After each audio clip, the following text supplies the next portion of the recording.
आयलोनगर अपडेटमध्ये स्वागत। आज दिनांक 9 फेब्रुवारी अहमदनगरमधील ठळक घडामोडी। मराठा आरक्षणासाठी 15 फेब्रुवारीला विधानसभेचं विशेष अधिवेशन, विधेयक मांडलं जाण्याची शक्यता।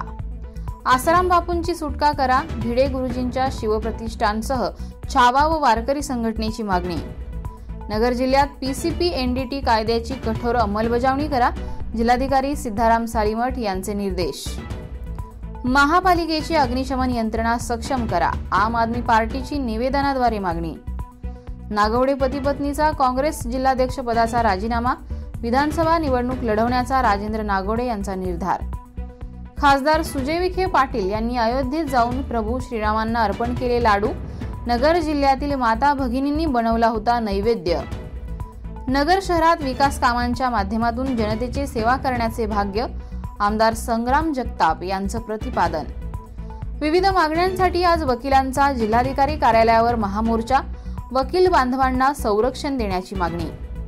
कुणबी दाखल्यासाठी जादा पैसे मागितल्यास कारवाई करू, श्रीरामपूरच्या तहसीलदारांचे मराठा समाजाला आश्वासन।